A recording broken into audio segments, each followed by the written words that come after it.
As I myself have confirmed many times over, and other people have tested themselves, growing genetic matter, specifically seed and other biological growth, grows significantly faster and better under a south magnetic pole, as is necessitatively the case due to phase shift, but that takes a much longer explanation.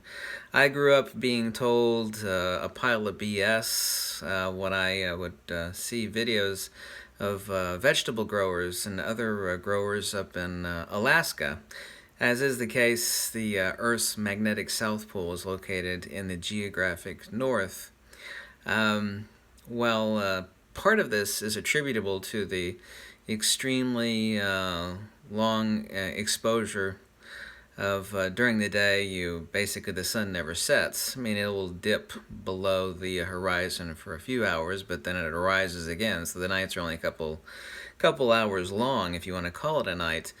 But if that were the case, they're attributing these absolutely titanic, almost like something you would think that you'd see out of a Chernobyl um, disaster, of these freakishly huge vegetables. I mean, cabbages that are the size of boulders, carrots that are the size of footballs and even larger. Just these absolutely ginormous vegetables, which are absolutely impossible to be the cause of extended periods of sunlight. And even in the summertime, the direct overhead intense photosynthesis that's going on is not that high, even in Alaska. I mean, it is Alaska. If it were the case that enormous vegetables merely grew titanically, obnoxiously huge due to long daylight or intense photosynthesis, then these freakishly huge vegetables would be growing along the equator of the Earth, and that's not the case. These and I've got a couple links for you below. There were all these shows when I would grow up, showing these people growing cabbages that are enormously huge. I mean, talk about like 200 plus pound cabbages, and these, like 5 and 6 pound carrots, and turnips that are as big as medicine balls. I mean, what the hell is up with that? What the hell is going on in Alaska?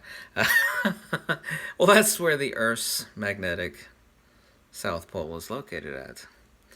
Like I said, it's absolutely impossible for, as is described incorrectly, the source of causation for these gigantic monster freak vegetables and other grown material by farmers to be the cause of extended um, daylight up in Alaska. That's absolutely impossible.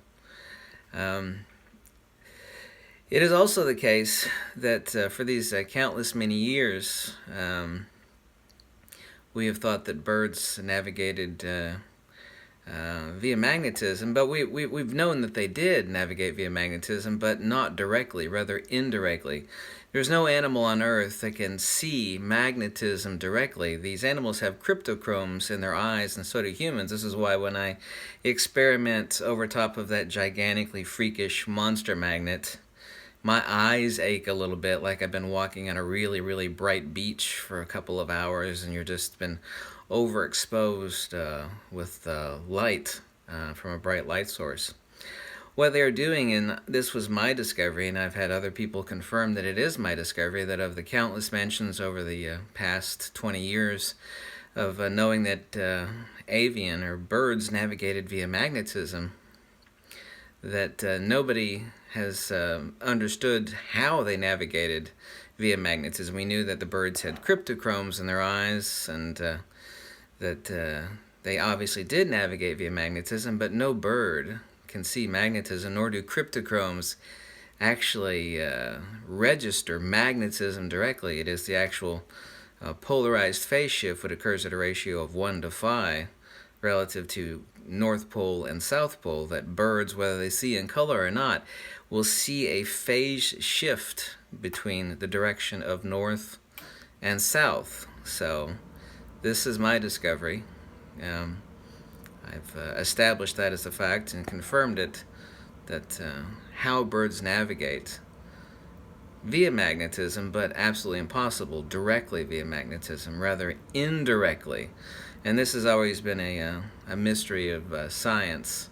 We knew it was via magnetism, but we didn't know how. We knew it was connected to cryptochromes, and yet we still didn't know how. And the answer is phase shift. And I've made countless videos showing that phase shift underneath the supercell, the magnetic viewing device, showing that there is a shift. One could navigate via that phase shift as far as an internal compass and seeing same via the cryptochromes and avian's eyes, but once again they are not navigating directly via magnetism, rather indirectly. So all of these things are magnetism related, and check out some of the pictures and images on freakishly huge vegetables that are growing in Alaska. Thanks.